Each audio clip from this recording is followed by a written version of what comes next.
con nosotros y saludo de la manera más comedida ya el señor doctor Guillermo Bastidas. Guillermo, qué placer escucharte. Buenos días, bienvenido. Arranquemos por el principio. Desde el día de ayer, prácticamente la situación del país cambió. Ahora es defiéndase solo, cuídese solo. Eh, ¿Tenemos las herramientas suficientes? ¿Hay esta posibilidad realmente de que la ciudadanía se cuide solo? Yo me puedo cuidar, pero no sé qué pasa con el de al lado. No sé qué pasa con la persona de enfrente. No sé qué pasa con quien está en el banco, con quien me atiende en la tienda. No sé qué pasa con nosotros. Si yo me cuido y ellos no se cuidan, el peligro sigue latente y sigue complicado. Eh, ¿Cuál es tu criterio? Buenos días, bienvenido a través de Radio Colosal. Muy buenos días, mi querido Fernando, Ramón.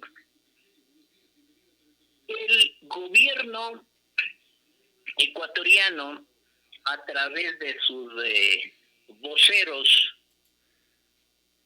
se percató que durante la crisis sanitaria que ha durado 6 meses, medio año, jamás dio pie con bola con el virus.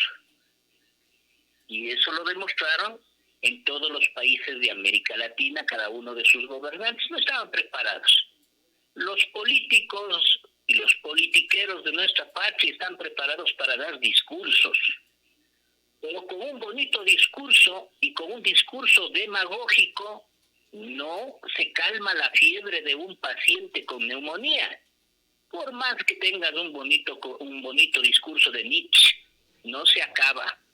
El problema es sanitario, y al problema sanitario se le ataca con eminentemente términos, actitudes y acciones definitivamente científicas, y eso no lo hicieron. Entonces, como ya no saben qué hacer, entonces ahora sí, como hizo Poncio Pilato, yo me lavo las manos, más práctico, aquí no hay que darle vueltas al asunto, ya no sé qué hacer.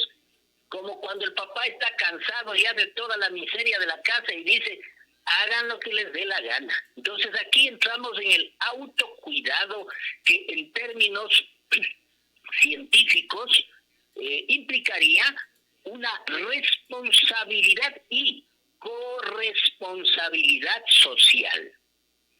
Responsabilidad que radica en hacerme yo responsable, y corresponsabilidad, mantener una responsabilidad con quienes nos rodean, que son otros seres humanos, no necesariamente con la familia nomás. Entonces ahora ya va otro término a esta corresponsabilidad social, sino con los vecinos, con el señor de la buceta, del señor de la buceta con las personas que utilizan su bus, de los clientes de una tienda, de las personas que salen a la calle, de las personas que utilizan los centros comerciales. Es una corresponsabilidad social donde, aparte de cuidarme, estoy cuidando a los otros, porque esos otros puede ser que estén definitivamente deambulando con el COVID-19 SARS-2. Primero, recordarles, y eso no dicen las autoridades, solo dicen lo que les conviene porque piensan que están en un discurso en la asamblea.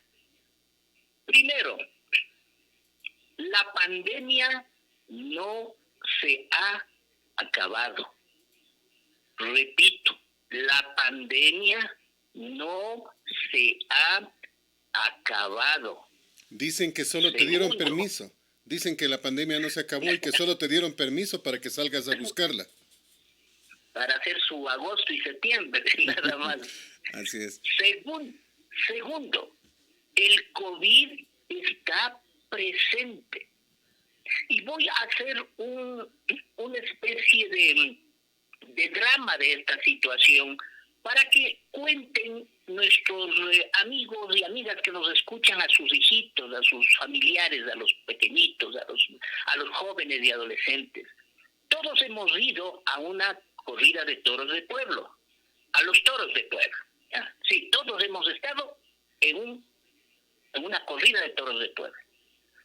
Entonces, hemos pasado por diferentes etapas en las que salió el toro y como todos estuvieron confiados, despistados, viendo a la novia en el palco, el caramelero estuvo vendiendo por ahí, el payasito haciendo piruetas, no se dieron cuenta que este toro era gravísimo, como un toro famoso en Píllaro que se llama Chuyacacho, se llamaba, ya murió ese torito, Chuyacacho. Ese salía y desbarataba con lo que asomaba, con la que se le ponía al paso, e incluso rompía barreras.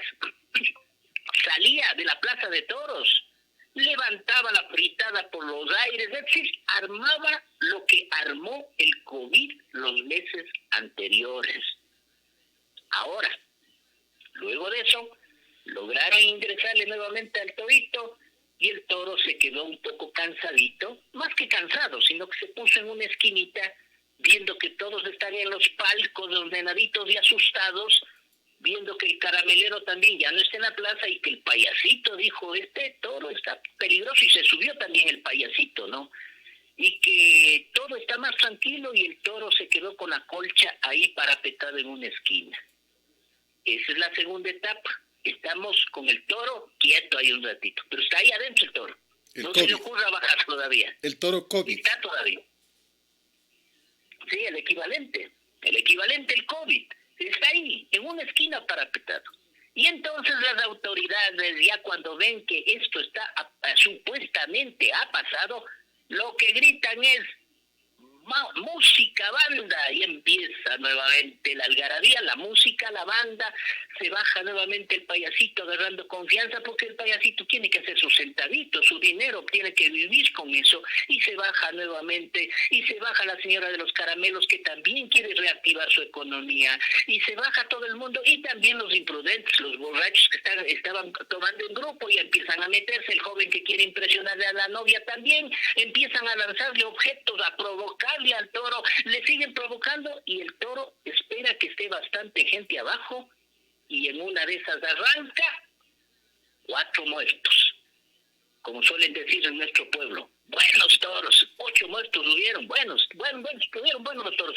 Entonces, esa es la forma de contar y entender el proceso de un bicho, de un animal salvaje y de una proteína salvaje que no reconoce persona para darle el quite. Hay que cuidarse de esa etapa. Y por eso es que debemos protegernos, porque las autoridades que tenemos no tienen criterio científico, mi querido Fernando. Ellos tienen un criterio político, y de esos ya de la época pasada, que a nadie les cree. Entonces, según ellos, salgan nomás, ya todo bien. No. Debe explicarse, como explicamos en los medios de comunicación. Primerito, la pandemia no ha desaparecido. El COVID está todavía presente en las esquinas, ¿no? Para poner un poco de drama, está por ahí el COVID, está cohabitando. Tercero, las medidas de fin de restricciones, bueno, siempre lo tuvimos, cada quien estuvo haciendo lo que le conviene, solamente un grupo de responsables cumplían con las normas de restricciones. Las ventas ambulantes siguen todavía. El control para, ya veo que están admitiendo la apertura de centros nocturnos, ya están en el estudio de eso, ya están casi pensando, y por poco se me ocurrió que el 15 de septiembre iba a ser recordado como el fin de la pandemia. Se me ocurrió, dije, como son medios raros los políticos acá, aquí no se ha acabado nada. Lo único que estamos es en una pequeña tregua que podemos manejarla con madurez y más que todo responsabilidad. Regreso a clases, imposible a estas alturas. Pero la ministra de Educación en Quito dice que están estudiando el caso de 3 planteles que van a dar autorización. Tengo entendido que aquí hay un plantel en el sector rural que está asistiendo, por lo menos uno, si no 2, que están asistiendo, entre comillas, con normalidad. Y el tema es que nadie entiende lo grave que puede ser esto, ¿no? Ya sucedió, pues, mi querido Fernando, en Corea. Ya sucedió por haber abierto a destiempo las instituciones educativas. Bueno, yo sí, el rato que me consultaron mi hermano aquí en casa, mi familia, me dijeron a mi nieta, ya le regresamos a la escuelita, ¿qué opina la ministra? Y ha dicho, le dije, ¿sabes qué? Si la ministra va a dar clases, regresa también mi nieta. Pero veo que la ministra, ¿qué va a ir a dar clases?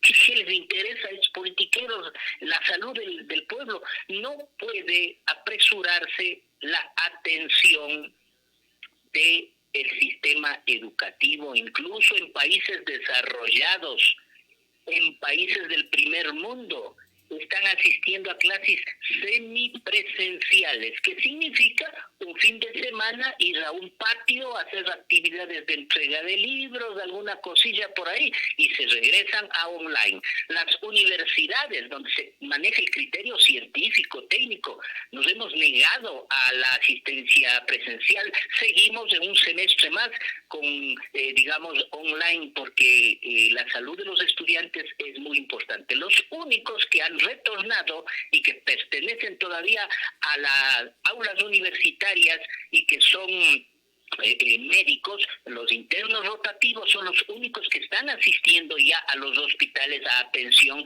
pero en áreas no COVID. Estamos salvaguardando la integridad de nuestros pollitos, como les decíamos. Entonces la situación no es tan simple, las aulas no tienen que abrirse y bueno, si es mi caso, pues a mi familia les he recomendado que sigan clases online. Mira, en este instante estamos, mientras tú dialogabas, estábamos viendo las imágenes de la ciudad. Totalmente normal, gentileza de Diario La Hora, como que nada pasa. O sea, volvimos a la tranquilidad y nos olvidamos de todo. Y eso es lo peor que le puede ocurrir a la población, ¿no? Sí, definitivamente es lo peor, porque hay que guardar las respectivas precauciones. Repito, bueno, los medios de comunicación en el mes de agosto fueron excepcionales, incluso reconocidos todos nuestros medios de comunicación a nivel internacional, la manera como manejaron el mes de agosto contra viento y marea, porque ustedes se sustentaron en personas técnicas, científicas, y bueno, ellos fueron muy claros en todo el Ecuador en dar las recomendaciones de que agosto era lo más peligroso. Entonces se les creó una especie de temor racional, como el temor que tenemos de cruzarnos un semáforo en amarillo. Nos da un temor, que no lo deberíamos hacer, pero nos crea un temor. Entonces lo mismo los medios de comunicación trabajaron a nivel nacional y debemos volver a hacerlo con este mensaje. El mensaje es: no se ha acabado la pandemia, el COVID está todavía en el país. Debemos actuar con autorresponsabilidad y corresponsabilidad, no a las clases todavía, online este semestre más. El próximo reingresaremos los estudiosos, por lo que tanto se desesperan por los estudios, ya regresarán. Entonces eso es importante. Las autoridades ya deben manejar un poquito con conciencia, con racionalidad y con voluntad. Es imposible que sean tan irresponsables de hacerle creer a la comunidad de que aquí no pasa nada y que ya se esté hablando incluso de que sí va a haber reina de la fiesta de las flores y las frutas. Por Dios, o sea, ¿qué es lo que pasa con esas autoridades? ¿Qué es lo que sucede? Bueno, el resultado es que nosotros mismos elegimos a este grupo de personajes que no tienen peregrina idea de lo que significa una emergencia sanitaria, y eso sí hay que tomar con responsabilidad. Las actividades empresariales y lo demás tendrán que cumplirse con las normas restrictivas necesarias. Abastecer a sus trabajadores de los equipos de bioseguridad todavía deberían utilizar. Abastecer a sus trabajadores del distanciamiento. Deberían entrar en lo que significa responsabilidades en la medida de autoprotección. Ya debió socializarse qué es esto de autoprotección en COVID. Entonces hay muchos elementos que deben continuar. La bioseguridad continuará. Debemos seguir usando las mascarillas que protegen boca y nariz. Distanciamiento social debe seguir entre las personas y demás, más que todo entre los desconocidos. Se restringe la práctica de actividades deportivas, todavía deberá restringirse por el distanciamiento social. Además, el uso de espacios públicos tiene que ser también restringido con una multa. La restricción vehicular debió mantenerse. Yo no sé por qué se ha dado libre albedrío. Ayer habían más carros que seres humanos. Los salvoconductos ya dependerá de cada uno de los cantones si los da o no los da. Están haciéndonos creer que aquí no pasa nada, que los terminales de transporte público, empresa pública, todo ya pueden atender hasta el 50% del aforo. Bueno, nadie les hace caso porque he visto fotos en los medios de comunicación a personas que están de pies en los buses, ¿no? Entonces, deben continuar suspendidas, con mucha pena digo, deben continuar suspendidas los bares, discotecas, centros de diversión nocturna. ¿Por qué digo centros de tolerancia similares y gimnasios? Porque ¿a qué me refiero que me da pena? No por mí, sino por, obviamente yo entiendo los empresarios que manejan en esas áreas. Es muy difícil y puede ser el centro de nueva diseminación, porque justamente recordemos que está el virus en las aglomeraciones. Los centros comerciales deben seguir con las medidas de restricción, control de temperatura, los supermercados también, las agencias bancarias, cooperativas, restaurantes, de preferencia a la casa y no a repleto o haciendo columna. Con un foro, con un aforo de unos 30% de personas. Debe continuar suspendida la autorización de espectáculos públicos que se realicen en lugares abiertos, cerrados, públicos, privados, es decir, todas esas medidas continúan. Así que no es el mensaje que lo han dado los políticos y sus consejos cantonales, ya como que el 15 conmemoramos el fin de la pandemia. No, aquí no se ha ido la pandemia. La pandemia, de acuerdo a datos técnicos y científicos, permanecerá aproximadamente un buen tiempo. Muchos prometedores, y hablan de 2 años, otros dicen que se quedará como el SIDA, es decir, de largo, hasta que aprendamos a tener comportamientos de socialización con autocuidado y autorresponsabilidad, mi querido Fernando. Lo que estamos viendo en este instante, mientras seguimos dialogando, es el Parque de Manta, donde la gente volvió al parque en gran cantidad, unos con la mascarilla, otros sin mascarilla, niños en gran cantidad. Miren, realmente es terrible. Me quedo pensando en este tema. ¿Qué pasa en Ambato en el tema de las camas de cuidados intensivos? ¿Hay camas realmente? ¿Qué pasa con los médicos? Sobre todo los que están frente a la situación. ¿Acaso les han pagado siquiera a los posgradistas? ¿Tenemos medicina? ¿Qué pasa con todos estos temas, mi querido Guillermo? Mi querido Fernando, es muy lamentable y crítica la situación sanitaria de nuestro país, que luego de haber pegado este golpe, el COVID, lo ha dejado obviamente en peores condiciones. Y peores condiciones me refiero a que no existe la infraestructura necesaria. No tenemos la infraestructura necesaria. No tenemos los medicamentos necesarios para enfrentar una nueva saturación o colapso sanitario. No hay los productos, no los tenemos. Hay escasez de un medicamento que ayuda a relajar los músculos que se encuentran alrededor de la tráquea y que nos permiten intubar a los pacientes. No hay. Antibióticos de amplio espectro para caso de pacientes con COVID que se han sobreinfectado por Klebsiella, neumonía, por ejemplo, no hay ni existen. Encima de aquello, tenemos que los médicos posgradistas, 3.500 profesionales en el país, sin tomar en cuenta los becarios, que son otra cantidad, posgradistas son los que están haciendo este momento en el posgrado.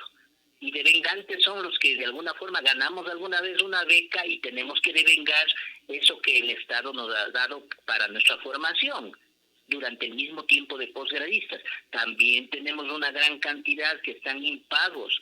Por lo tanto, los médicos posgradistas se acogen al paro indefinido de actividades asistenciales.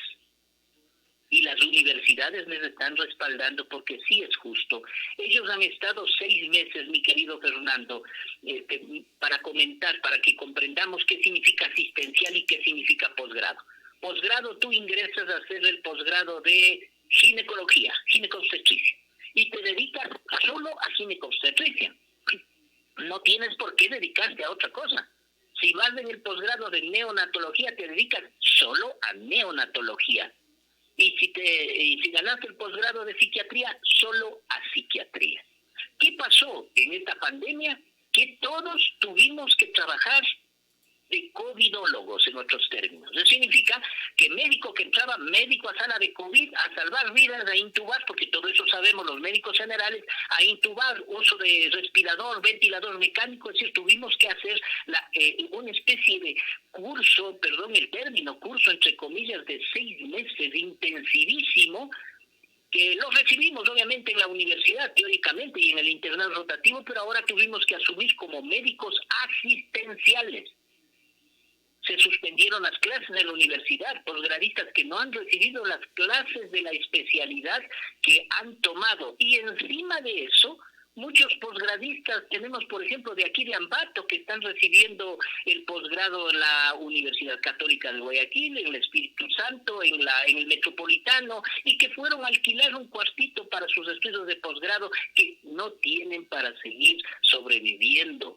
Y entonces ellos han dicho, pues, exigimos nuestro dinero que por ley nos corresponde. Somos posgradistas del país. ¿Qué cantidad es esto? ¿Qué cantidad es esto para que la gente tenga una idea? Porque tengo entendido que es alrededor de $500, nada más lo que les pagan, y son los que están enfrente del COVID, ¿no? Así es, pues es una miseria, ¿no? Es una miseria, pero igual es un sueldo. Los internos rotativos, los guaguas internos rotativos, que son los del último semestre, que están igual capacitados para atender ya las emergencias, ellos reciben un sueldo que no va más allá de los $500, ¿no? Y los médicos posgradistas reciben un sueldo que no va más allá de los 1.200, pero igual no reciben, ¿no? No se les ha pagado. No reciben, no les están pagando. Entonces, por eso es que Santiago Zúñiga, el presidente de la ASEMP, ha confirmado que obviamente desde el 15 de septiembre, desde el día de hoy, los médicos posgradistas no acudirán a las unidades médicas, solamente van a asistir en calidad de estudiantes a las universidades, a recibir lo que deben recibir. Pues los de neonatología irán a recibir neonatología en sus universidades, en las universidades que les auspician, y los rectores, decanos de las facultades de medicina de las universidades católicas Santiago de Guayaquil, Católica de Cuenca, Azuay, la Pontificia Universidad Católica, la UTE, y hay ya pronunciamientos de la Universidad Central del Ecuador, también van a acogerse o se acogerán a la ejecución inmediata de la ley humanitaria en favor de los médicos posgradistas, que ponen en riesgo su salud y la propia vida para el beneficio de la comunidad. Entonces, eso es lo que se pide.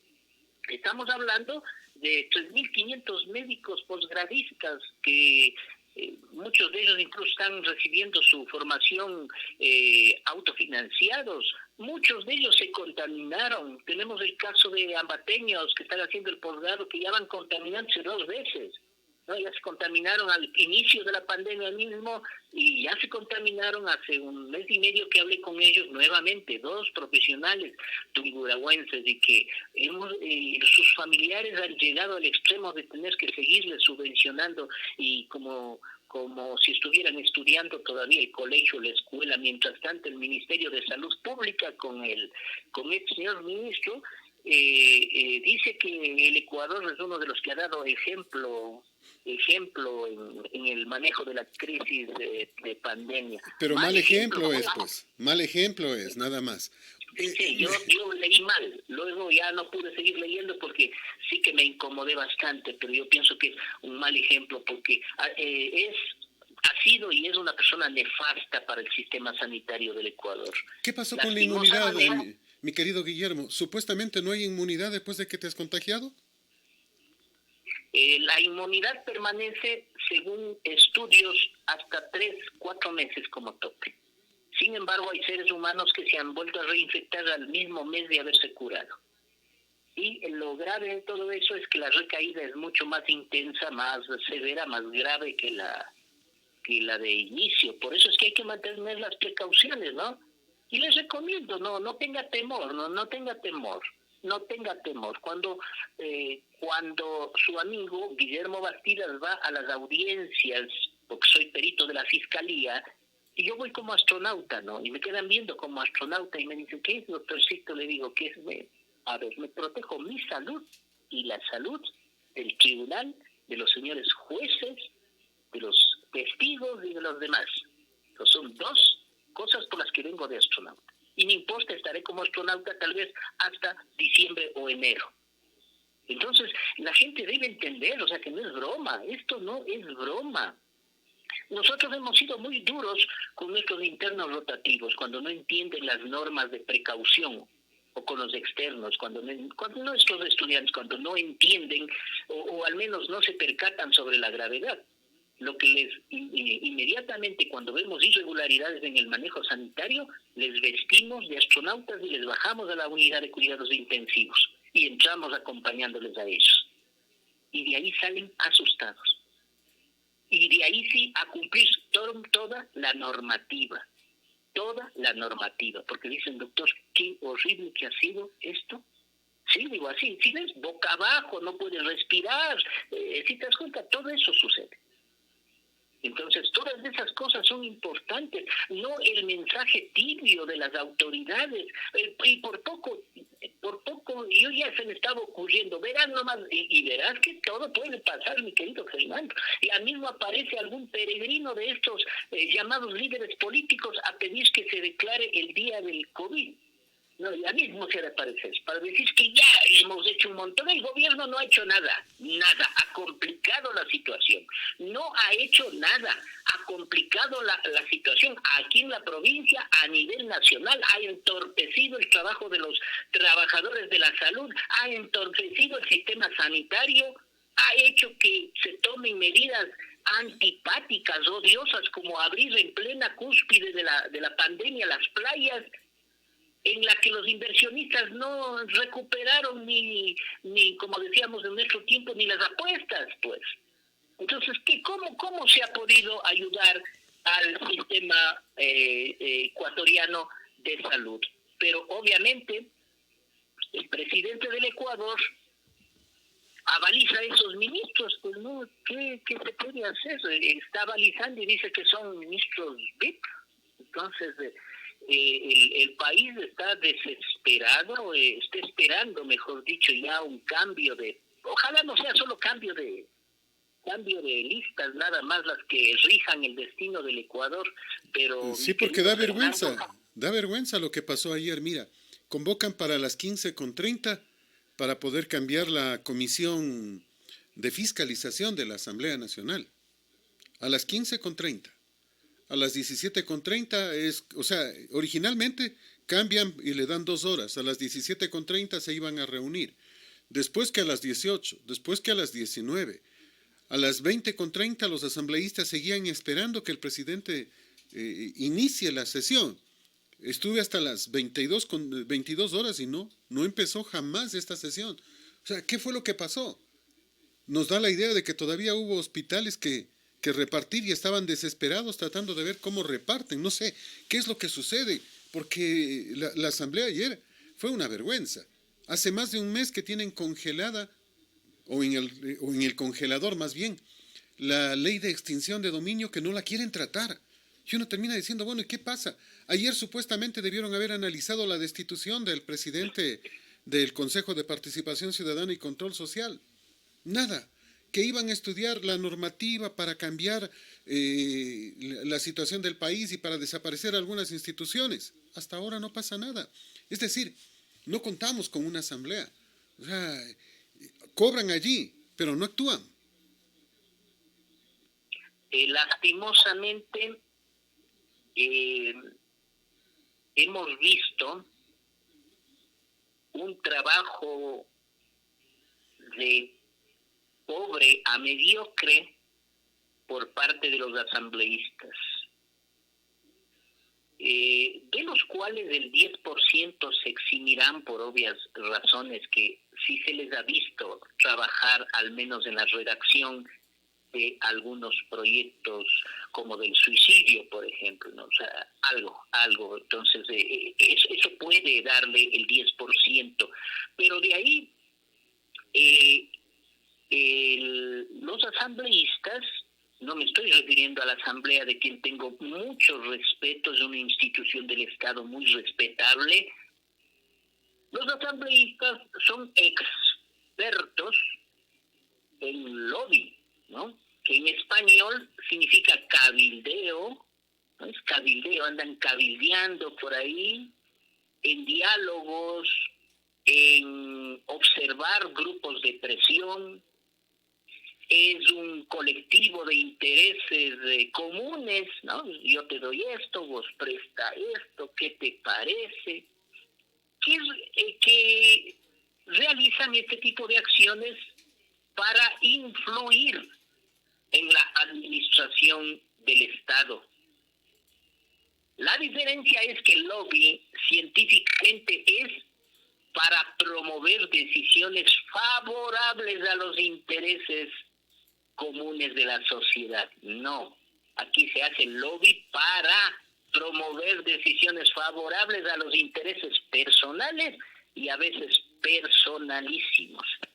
La ley de extinción nos la quedan debiendo. Ojalá estemos en la toma de decisiones de esa ley de extinción para que con puño y firma, con gusto y celebración, logremos que los fondos de los que se llevaron por corrupción regresen al pueblo, justamente para pagar a los posgradistas, justamente para mejorar el sistema sanitario, justamente para hacer trámites que defiendan la inversión. Y lo que ya se nos viene, mi querido Fernando, verás que como ya se culmina la extinción, lo que dicen extinción, de aquí viene la reactivación económica. Y los señores banqueros y los bancos, la banca privada, van a exigir el pago de nuestras deudas. Y algunos nos quedamos bien pobres, algunos en extrema pobreza, y algunos casi en un caos financiero. Entonces van a venir la bola de juicios y de expropiaciones, mi querido Fernando, que va a ser terrible para el pueblo ecuatoriano, mientras los señores asambleístas están en el lobby, ¿no? Que es para lo único que creo sirven, para el lobby, y quemando tiempo, porque eso es quemar tiempo, darle un espacio, un respiro más. No les conviene hacerse harakiri, pues eso lo tenía la gente de honor en Japón, cuando cometían un error, tomaban su espada y se atravesaban el abdomen por honor, por haber traicionado a la patria, por haber traicionado a la familia.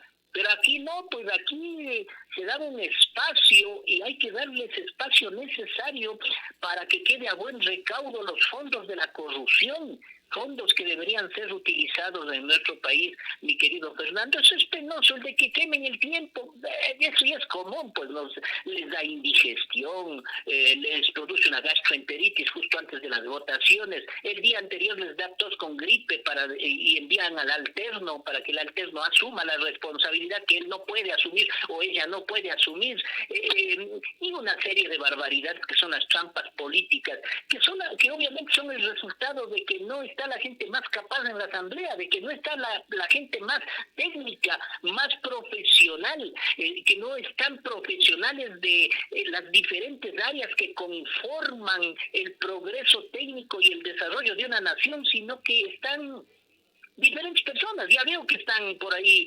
artistas, ya veo que están personas de deporte que deberían estar. No pienso que debe excluírseles, no soy excluyente, pero yo sí creo que estos buenos del deporte deberían estar ya entrenando y con todo el apoyo del Ecuador para las próximas Olimpiadas, por ejemplo, pero no en la asamblea, pues.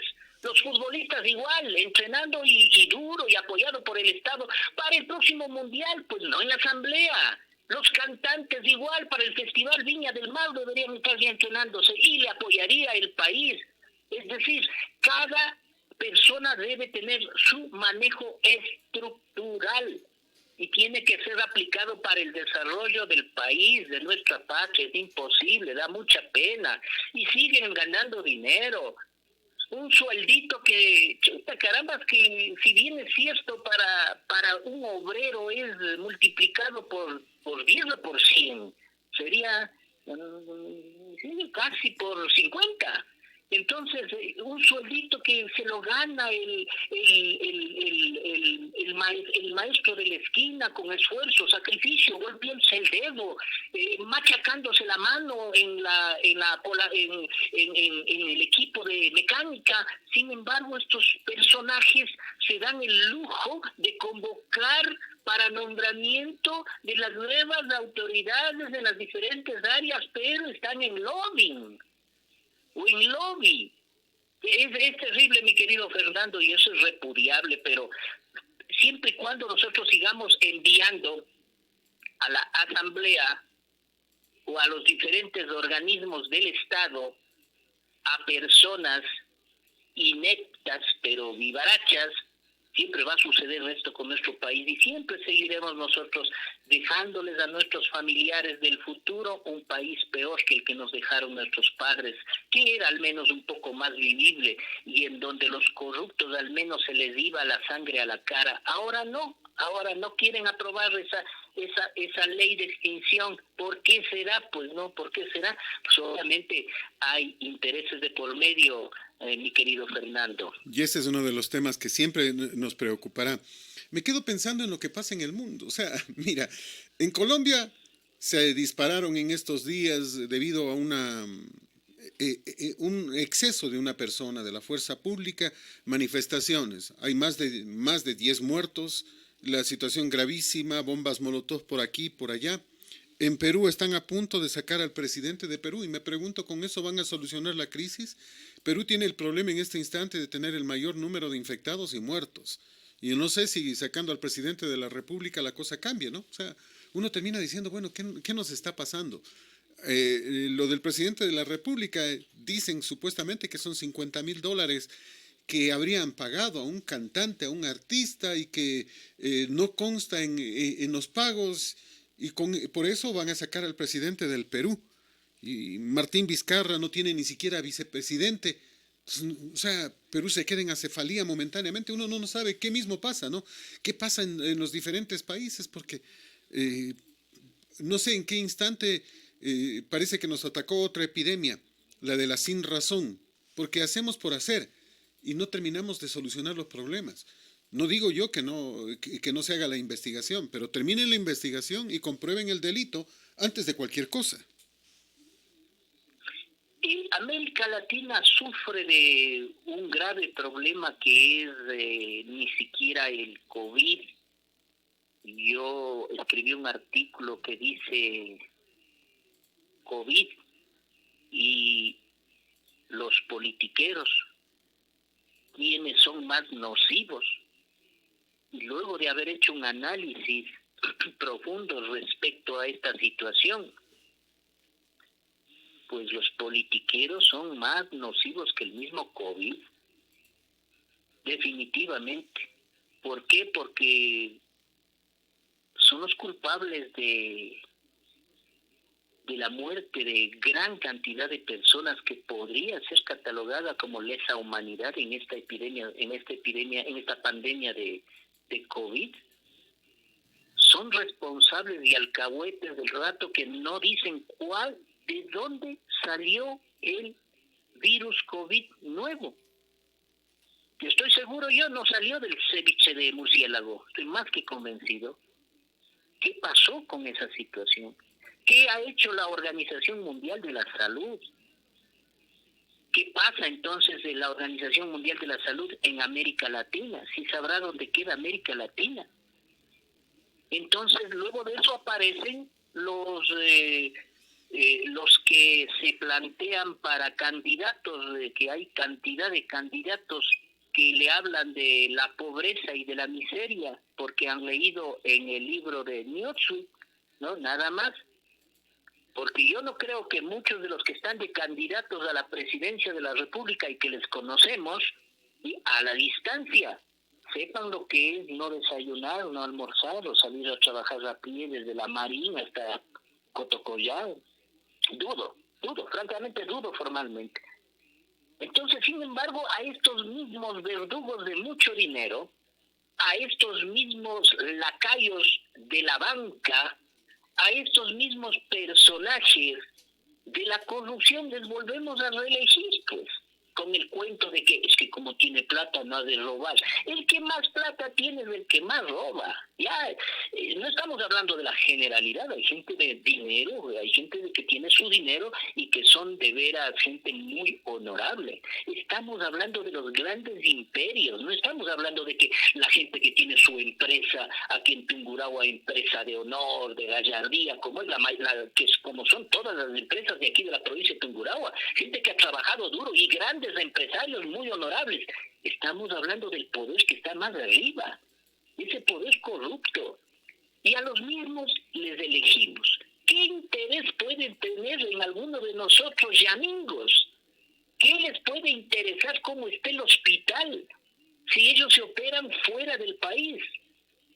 Entonces, de alguna forma, lo que está pasando en América Latina es el reflejo de toda esta descomposición social, en donde también ha sido un gran error de los científicos y de los grandes hombres y mujeres de la patria, que muy estratégicamente los politiqueros nos hicieron entender como que la política es sucia, es cochina, porque así se ve también que es, pues. Entonces, por eso es que usted le va a pedir a una persona de alto nivel científico que sea candidato y dice, no, yo de política no quiero saber nada. Oye, es muy... ¿Por qué? Porque meten esa información los politiqueros. ¿Para qué? Para que les elijan a ellos mismos, a los de siempre, a los que lo único que van a hacer en la asamblea, en la presidencia o en la vicepresidencia es a buscar fuentes de trabajo. No ve que en sus vidas profesionales no pueden ni siquiera tapar el bache de la puerta de la casa. Entonces, por eso mismo, por eso es que hay compromisos mucho más serios. Yo sé que es muy duro un compromiso serio que yo me he planteado, pero qué interesante sería que todos estos personajes ganen un salario básico nada más. ¿Cómo gana el común denominador? Como ocurre en otros países del mundo, ¿no? O sea, como ocurre en Suecia, Claro, por ejemplo. así es. Suecia, Suiza ganan el salario básico. Y entonces ahí vas a ver la cantidad, no debe haber un solo candidato, debe haber un solo candidato. No debe haber ni un solo candidato, salvo alguno que gane menos, entonces para subir un poquito más. O alguna persona honorable que a pesar de que gane bastante, ya diga es hora de invertir en el pueblo, ya estamos haciendo tiempos extras. Entonces invistamos algo en el pueblo, pero todo eso es el resultado de estos personajes que se pasan en lobbying, de lobbying en lobbying y de lobby en lobby, y les importa un rábano lo que significa la corrupción, lo que significa. Además, cuidado, porque cuando hay rabo de paja, es peligroso que te enciendas tú también. Entonces, también debe ser que por ahí existen intereses de compañeritos y compañeritas que temen que con esta ley, obviamente les toque devolver las hosterías, les toque devolver los campamentos que compraron, los hoteles que compraron, los fondos que tienen fuera del país, pues no, No sé candidatos de la presidencia. No sé si Candidatos de la presidencia de la República tienen fondos fuera del país y buena cantidad de fondos. Que traigan acá, pues que traigan para que reinviertan aquí en el país, sería lo importante, mi querido Fernando. Me quedo pensando en la ampliación de las declaraciones que hizo ayer Daniel Mendoza. En esta ampliación de las declaraciones identificó directamente a Eliseo Azuero como la persona que recibía los dineros del BIN. Primero $480,000, luego $300,000 más y finalmente 10 cheques de $40,000 cada uno. Cobraban hasta en cheques los sobornos. Imagínate tú. Y Eliseo Azuero dice que es inocente, que no es cierto, que le están perjudicando. Veamos los cheques, ¿quiénes cobraron? Pues, y deberían estar fuera de la asamblea todos los que cogieron dinero del Estado y que no debían haberlo tomado. Todos los corruptos deben estar fuera. Deberían estar en la cárcel, quitar la inmunidad parlamentaria y a la cárcel directo. Yo no sé para qué tanta inmunidad parlamentaria y todos esos elementos. Cuando uno tiene que decir la verdad, lo dice. sin temor ni pavor. Y bueno, si te vas a la asamblea, tienes que ir a la asamblea para cumplir con el mandato popular, no con las necesidades de tu bolsillo ni las necesidades de tu familia, ni tampoco generador de puestitos de trabajo, ni palancas para puestos de trabajo. Entonces, definitivamente la situación tiene que cambiar. Debe entrar al debate ya no de la asamblea ni nada, al debate de las familias, al debate de nuestras familias, de las familias de nuestras familias, que debemos construir este país. Ya es hora que construyamos, por Dios. El COVID a mí me hizo pensar muy seriamente, mi querido Fernando, en lo que significa la vida y la muerte, cuando asistí en la agonía a un gran amigo, compañero médico del alma. Y me dijo, negro, porque así me trataba, el rato que ya agonizaba, cuando no podía ya mantenerse con el tubo dentro, ¿no? Fue terrible. Y me decía, negro, si sobrevives, quedas con una responsabilidad que te la dejo para que por Dios reconstruyan el Ecuador. Creo que yo no voy a vivir, ya me está faltando mucho el aire. ¿Sabes qué, Fernando? Es un compromiso. Y ese compromiso me hizo cambiar todo un horizonte en 180 grados para querer de alguna forma entenderle a la política, si es que se le puede entender. Porque ya está cansado el pueblo, están cansados las damas de casa, está cansado todo el ambiente popular. ¿Cómo puede ser posible que nuestra política, que debería ser un arte, esté llena de mafiosos, sicarios, corruptos? Entonces no es posible eso. Creo que el país merece, por Dios, que alguna vez vaya alguna persona honesta, decente, a sentarse, a hablar, a discutir, no a hacer lobby, sino a establecer las normas de lo que significan los proyectos, que sepa al menos qué es la pirámide de Kensel, para que sepa qué va a legislar, pues, porque a veces no saben ni qué es, si legislador se escribe con Z o con S. Entonces, esos son los elementos y por eso tenemos que luchar día a día. Si es que vamos o no vamos a incursionar en el asunto político, pero hagamos de nuestra vida un instante político para conversar con los demás, para que tomen conciencia y para que cada uno de nosotros, ojalá algún rato podamos decir descanso en paz, porque la situación sí es terrible, mi querido Fernando. Y sí, una situación terrible, compleja, complicada. Mira, hay mucha gente que insiste, que dice, necesitamos cambiar las leyes. Por ejemplo, en estos días fallece un señor que es arrollado prácticamente por otro vehículo. No se entiende porque creo que todo el mundo vio el video. Y se ve que prácticamente lo embisten y se lo llevan por delante. Y lo que molesta es que la jueza, luego de que se detiene a la persona, le da libertad. Esta persona que fue arrollado ya falleció. El día de hoy, creo, ayer, ya lo llevaban al cementerio, o sea, y lo enterraban. Y uno termina diciendo, bueno, ¿y esta persona, ayer precisamente, otra vez los abogados pidieron prisión preventiva, y la jueza volvió a negar la prisión preventiva y sigue manteniendo estas medidas cautelares? ¿Qué pasa si se fuga? ¿Qué dice el pueblo? En caso de que se fugue, que la jueza tome su lugar, es decir, vaya a la cárcel. Y eso debería haber pasado hace rato con todos los jueces. Se fugó la señora Bonilla. ¿Qué juez le dio? Pues medidas preventivas. A la cárcel con él. ¿Quiénes tenían que controlar estos grilletes electrónicos? No lo hicieron. A la cárcel con ellos. Entonces, necesitamos que quienes administren justicia, si se equivocan, reciban la sanción del reo. O sea, se hace difícil a ratos, pero mucha gente dice, bueno, ya es hora, es lo que queremos. Si el juez se equivoca y falla a favor de un detenido, que él ocupe el lugar, es decir, la cárcel, que debería estar el infractor. O sea, se hace difícil, pero es necesario. Hay medidas extremas, mi querido Fernando, que ya nacen de la desesperación mismo del pueblo. Al pueblo se le escucha hablar de cadena perpetua. El pueblo, no me refiero a que yo impulse eso y esté de acuerdo, no, estoy diciendo lo que escucho en el pueblo.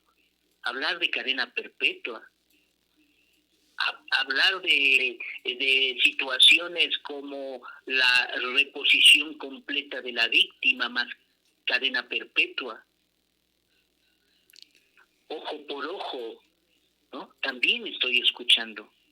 Es decir, la gente llega a un extremo que cuando le falla el sistema judicial, cuando le falla el sistema o el proceso que maneja la justicia, empieza a querer tomársela por sus propias manos. Y no es que yo impulse aquello, sino que entiendo como especialista en conducta humana. Si ya ves que no, que ese pobre padre de familia salió a hacer compritas con su pareja, sube con las compritas y pasa una persona, según tengo entendido, me decían que se encontraba etílica o etílico, y va arrollando y le mata, le asesina, y que no haya justicia con esas personas, que no se aplique el debido proceso y que el debido proceso vaya ajustado a la medida de cada procesado. Eso me parece inadecuado. No, obviamente no es en todos los casos. Yo he visto señores jueces, he visto señores y señoras fiscales, como dice mi abuelo, decía mi abuelo y es muerto, de sacarse el sombrero. Sí hay, Fernandito, tú y yo sabemos que sí hay señoras y señores jueces de sacarse el sombrero. Pero de todo hay en la viña del Señor, pues. De todo hay en la viña del Señor. Entonces, lo importante es que solamente los señores de veras estén manejando la cosa pública, la cosa jurídica, la cosa médica, porque para eso se necesita tener un estricto sistema de formación lleno de honorabilidad, lleno de madurez, responsabilidad y al menos sangre en la cara, como dicen los mayores. Pero mira, aspiramos. Lo que, Sí. lo que el pueblo dice, yo lo transmito, es que no puede ser posible de que se detenga a una persona y lo primero que ven es medidas cautelares. Medidas cautelares. Oiga, le están acusando de un delito. Uh-huh. Tiene que ser sancionado en primera instancia. O sea, la medida cautelar debe ser lo último, pero de acuerdo a nuestra ley es lo primero. O sea, llega una persona acusada, no sé, se me ocurre de robo, de intento de asesinato, de asalto, de secuestro, no le van a poner en libertad, pues. Que eso es lo que están haciendo. ¿Qué pasa, por ejemplo, en el caso Sobornos 2012-2016, jurídicamente hablando, o Arroz Verde, periodísticamente hablando? Prácticamente el único que se ha quedado aquí es Alexis Mera. Ah, y claro, Jorge Glass, que está detenido. Pero el resto se fueron todos, pues. Y la justicia lo permitió. Y la justicia fue indolente. Después de que ya el señor Fernando Alvarado se saca el grillete y les informa dónde dejó el grillete, no sea que algún ladrón se lo vaya a robar, hasta burlándose y mofándose de la justicia, ese rato había que decir no sirven los grilletes electrónicos y todos los que estaban con grillete a la cárcel. Pero acá no, dicen que el derecho humano de quien infringe la ley es que se le den medidas alternativas, es lo primero que tiene que ver los jueces. Oiga, ¿y el derecho humano del que no infringe la ley, del inocente, del que ha sido perjudicado, del que está presentando una causa? ¿De qué sirve que al final terminen condenándolos si ya no están aquí, pues? ¿Para qué? ¿Para qué se gasta tiempo y dinero si ya fugaron la mayoría? Entonces se piensa que el momento que cambiemos esto y que se ponga, por ejemplo, que los jueces, en caso de que se fugue alguna persona, ocuparán su lugar, ya no darán pues medidas cautelares de ninguna manera. Ahí sí van a tener miedo y precaución en dar precisamente medidas cautelares, si es que les toca a ellos directamente, si se los hace responsables de una fuga.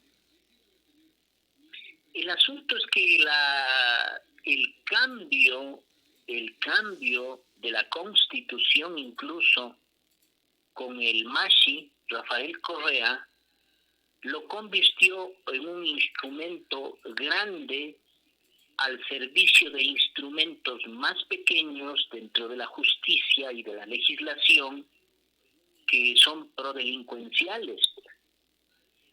Ahora un policía no puede, así esté viéndole que le ahorca a alguien, no puede dispararle porque va primero preso el señor policía, ¿no?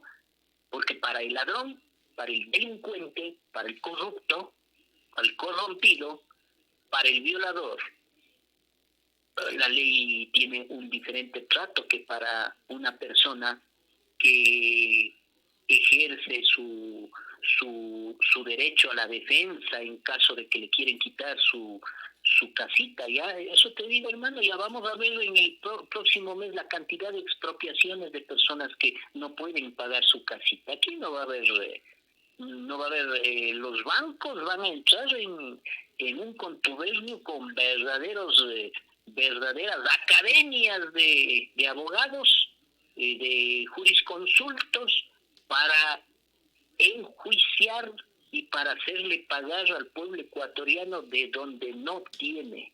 Aquí no va a haber ley humanitaria, no va a haber protección a los derechos, no va a haber crisis sanitaria, por eso mismo ya se está extinguiendo todos los derechos que podían de alguna forma protegerle a la persona. No, ya está la situación mucho más difícil y habrá que tomar un buen recaudo respecto a recomendarles a nuestra comunidad a que tengan mucho cuidado, porque las deudas hay que verlas cómo se las financia, hay que verlas cómo se las cubre, porque facilito, ahí tienen los documentos como para decirle a mí que me importa que le haya dado COVID, pues no sé, ¿qué me importa? ¿Qué me interesa que le haya dado COVID? Usted me paga porque me paga, y me paga con lo que tiene que pagar.